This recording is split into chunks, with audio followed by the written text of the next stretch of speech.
बहुत समय पहले की बात है। एक सोनपुर नाम का गांव था। वहां पर दो भाई रहते थे, चुन्नू और बंटी। दोनों भाई अनाथ थे। वह अकेले ही अपने एक छोटे मोटे घर में रहते थे। उसमें चुन्नू बहुत ही मेहनती लड़का था और बंटी बहुत ही स्वाभाविक लड़का था। चुन्नू दिन भर मेहनत करता और शाम को कुछ काम कर लाता, और इधर बंटी बस भगवान का नाम लिए पूजा करता और सब भगवान के भरोसे छोड़ देता। एक दिन दोनों घर में ही बैठे हुए थे। अरे बंटी, कब तक ऐसा चलेगा भाई? तुम कुछ करते नहीं हो, बस भगवान के नाम लेते रहते हो। क्या भगवान के नाम लेने से घर चलता है? नहीं भैया, जो आप कमाते हो ना, उसमें भगवान की ही कृपा है। मैं दुआ करता हूँ तभी आप कमा पाते हो। फिर दोनों ने मिलकर 10 बीघा जमीन लिया और उसमें खेती करने लगे। चुन्नू दिन रात मेहनत करके उसमें खेती करता, फसल लगता, सिंचाई करता और इत्यादि। पर बंटी सिर्फ दिन भर पूजा करता मंदिर में जाकर, और वह कुछ काम नहीं करता।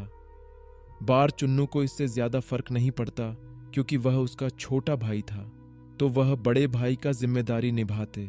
बहुत समय बीत गए, फसल थोड़े से बड़े हुए। देखो बंटी, हमारे फसल कितने अच्छे हो गए हैं। अब बहुत जल्दी पक जाएंगे और हम इसे बेचकर अच्छा मुनाफा कर लेंगे। हाँ भैया, यह सब भगवान की कृपा है, यह सब ऊपर वाले की देन है। फिर कुछ समय बाद फसल पक गए, सुनहरे फसल लहराने लगे। उन्हें बेचकर वह दोनों को अच्छा मुनाफा हुआ और वह पैसे लेकर घर चले गए। वह अपने घर में बैठे ही थे, तभी बंटी बोला, भैया चलिए, अब हुए मुनाफा को हम लोग आपस पर बांट लेते।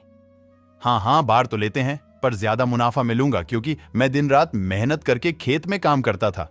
नहीं भैया, अगर मैं भगवान की पूजा नहीं करता तो इतना अच्छा फसल होता ही नहीं।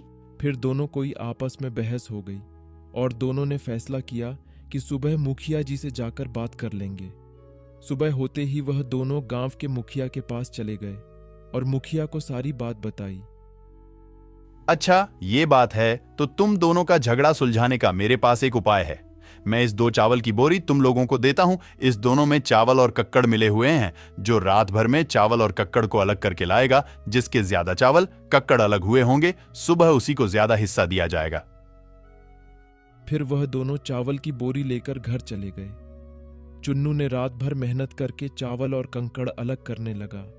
उधर बंटी मंदिर में जाकर भगवान के पास चावल रख दिया, ये सोचकर कि भगवान उसकी चावल और कंकड़ को अलग कर देंगे। फिर जैसे ही सुबह हुई, दोनों मुखिया के पास चले गए।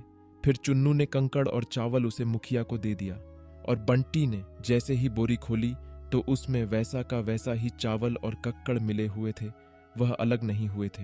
तभी मुखिया ने उसे बोला, बेटा, भगवान ने हमें मेहनत करने के लिए 2 हाथ दिए हैं। वह चाहते हैं कि हम अपने ही हाथों से मेहनत करें और बस वह उसमें थोड़ी सी लगन डाल दे, और बाकी भगवान के भरोसे बैठे हुए कुछ नहीं होता। खुद से मेहनत करनी पड़ती है और कमानी पड़ती है। फिर फसल से हुए मुनाफे में ज्यादा हिस्सा चुन्नू को दे दिया गया और वह दोनों भाई घर आ गए और फिर से दोनों ही मिलकर मेहनत से खेती करने लगे। और अगले साल इससे भी ज्यादा मुनाफा हुआ और दोनों ने आपस में बराबर बराबर बांट लिया। और उसके बाद से बंटी भी मेहनत के फल पर विश्वास करने लगा।